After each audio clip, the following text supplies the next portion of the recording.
تجارتی خسارہ جولائی تا مارچ 17.3% بڑھ کر $27 ارب ہو گیا۔ امنسٹی اسکیم چیلنج ہونے کا خوف، ملکی اسٹاک مارکیٹ گر گئی۔ ٹیکس امنسٹی اسکیم سے وابستہ حکومتی امیدیں پوری ہو پائیں گی؟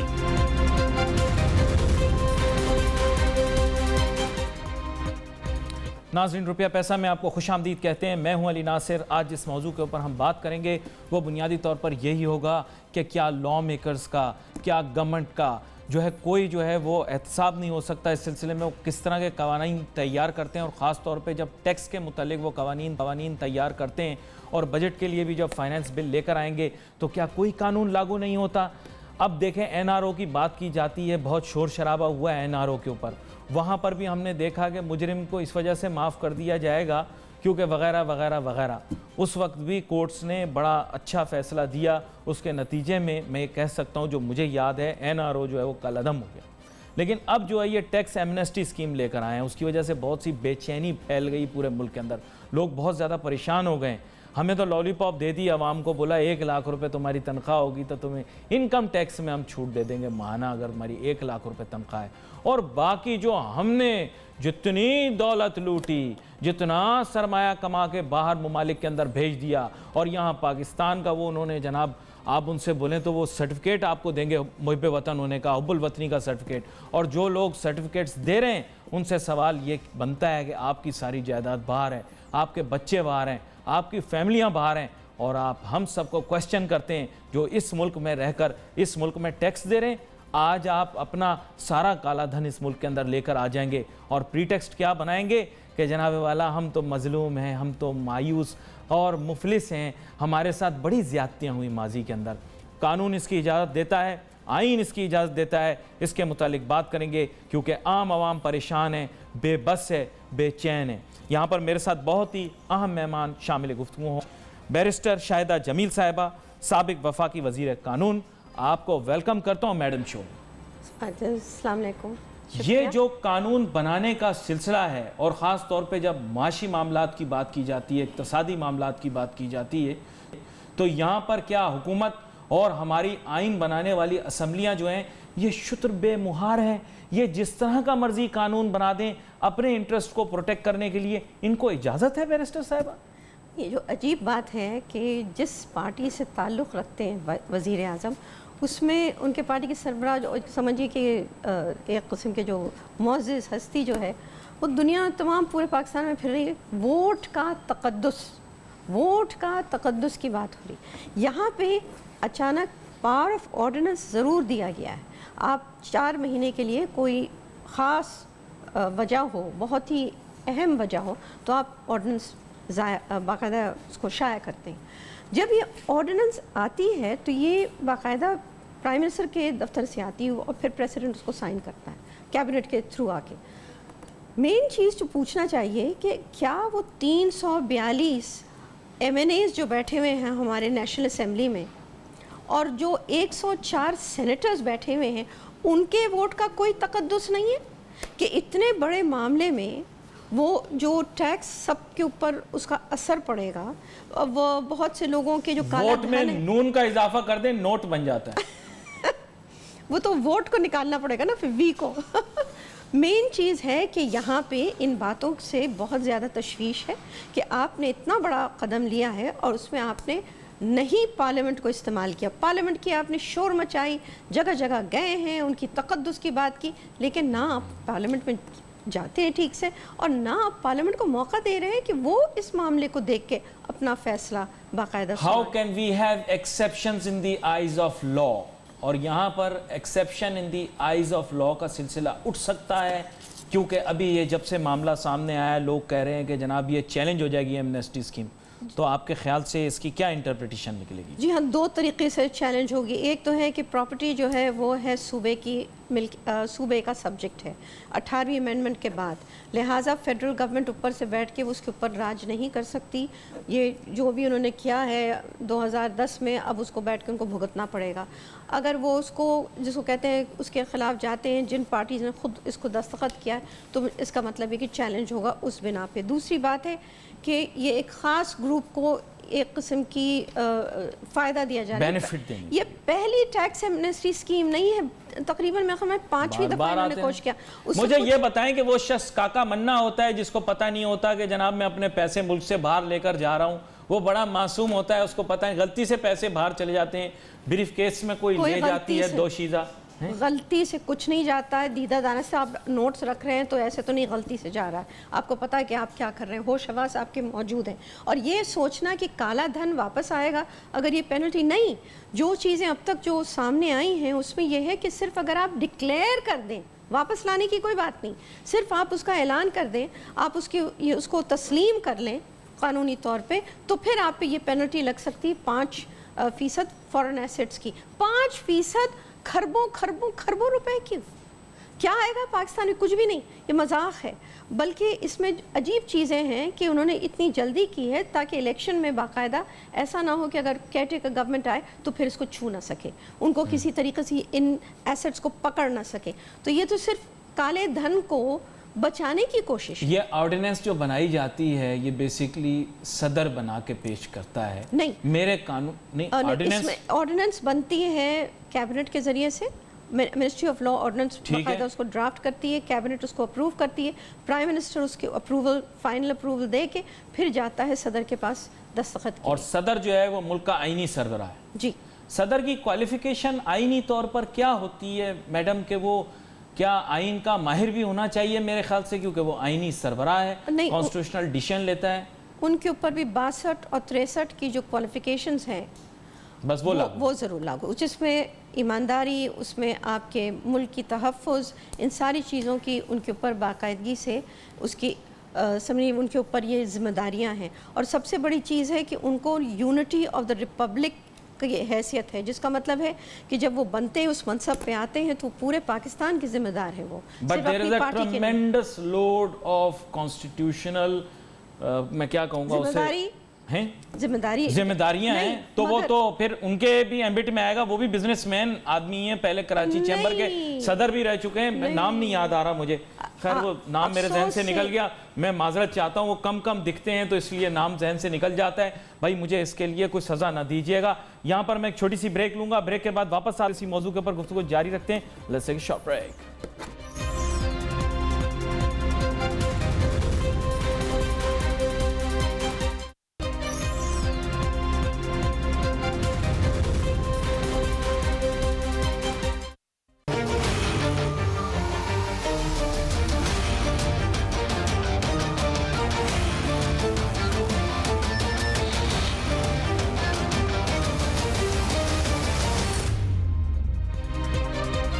ناظرین ویلکم بیک آفٹر بریک. گفتگو ہماری جاری ہے, بات کر رہے ہیں ایمنسٹی اسکیم کے متعلق, اور اس ایمنسٹی اسکیم کے جو مختلف نکات ہیں اس کے اوپر بات کر رہے ہیں. شکیں تو ابھی آہستہ آہستہ جب واضح ہو کر سامنے آئیں گی تو پتہ چلے گا, کیونکہ ابھی تو سمیرلی بتایا گیا ہے, ہمیں عوام کو لالی پاپ جوڑ کر ساتھ زیادہ تر اپنے مفاد کی چیزیں ہمیں بتائی ہیں.